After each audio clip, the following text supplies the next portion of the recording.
Ano ba ang ginagawa sa OBA? Bakit marami ang nababago ang buhay dito?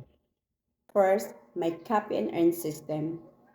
May step-by-step na system kung saan tuturuan ka kung paano ka mag-earn online kahit beginners ka pa lang dito. Second, training at coaching. May mga modules, may trainings, may mga coaches na gumagabay dito sa iyo para matuto ka talaga dito at hindi ka nag-iisa sa journey mo dito sa Online Business Academy. Third, online income opportunity. Pwede ka kumita gamit ang cellphone at internet sa mga bakanteng oras mo. Kaya maraming OFW, empleyado, and student na nagkakaroon ng extra income.